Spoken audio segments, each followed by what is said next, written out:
All right, welcome back. Before we get to news from the left, we've got a classic moment from Gavin Newsom, who had an ambitious plan to solve the homeless crisis in San Francisco 14 years ago. Take a look. We believe fundamentally that food solves hunger, that shelters solve sleep, and that housing solves homelessness. And if we're going to solve the problem of those that are out on the streets that we define as homeless, we better solve the housing problem if we're going to have an impact. And that's why we established this framework, what we call a 10-year plan to end chronic homelessness in San Francisco.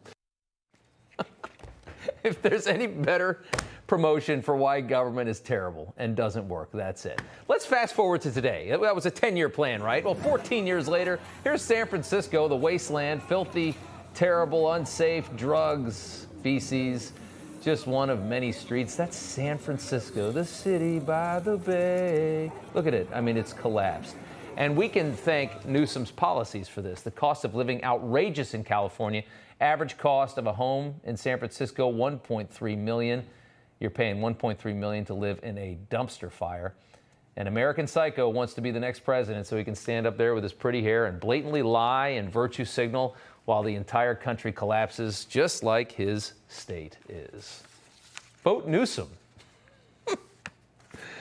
Next up, time for some news from the left. Author Scott Adams has been drawing comics since 1989, but the woke are trying to cancel his very famous Dilbert cartoon. I'm sure you've seen it. Highlights the comedy of everyday office culture, Dilbert with the crooked tie. Comic has been scrapped from 77 newspapers. It happened when Adams started making fun of the environmental, social, and governance movement, which we've been highly critical of on this show as well. In his latest comic, he introduced a new character named Dave, who's a black guy who identifies as white. Dilbert has made appearances in thousands of newspapers, calendars, books, and even a TV show from 1999 to 2000. It has been a lovely part of Americana for many years, but because it exposes how ridiculous the liberal agenda is, it must now, of course, be destroyed.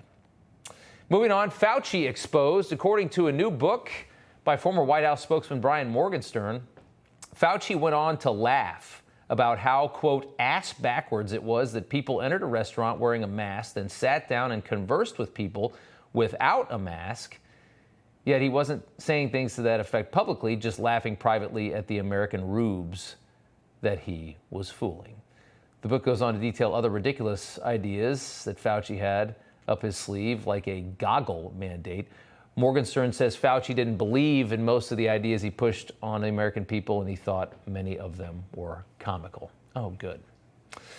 Up next, U.S. Senate candidate for Pennsylvania John Fetterman voted to set a very violent murderer free. Charles Goldblum sentenced to life in prison for killing George Wilhelm in downtown Pittsburgh. Part of an insurance fraud cover-up, Goldblum stabbed him 26 times with garden shears in a parking garage. Goldblum posted bail after the incident. While he was out of prison, he hired an undercover cop to kill his accomplice in the murder of Wilhelm, a guy named Clarence Miller. He got caught for that, was sent back to prison after the events, and was set to die in prison until Pennsylvania's Board of Pardons, with Fetterman as the chairman, voted unanimously to just let him go free in 2019. Fetterman and the board said the judge and prosecutor of the case concluded that Goldblum was just an accomplice in that murder.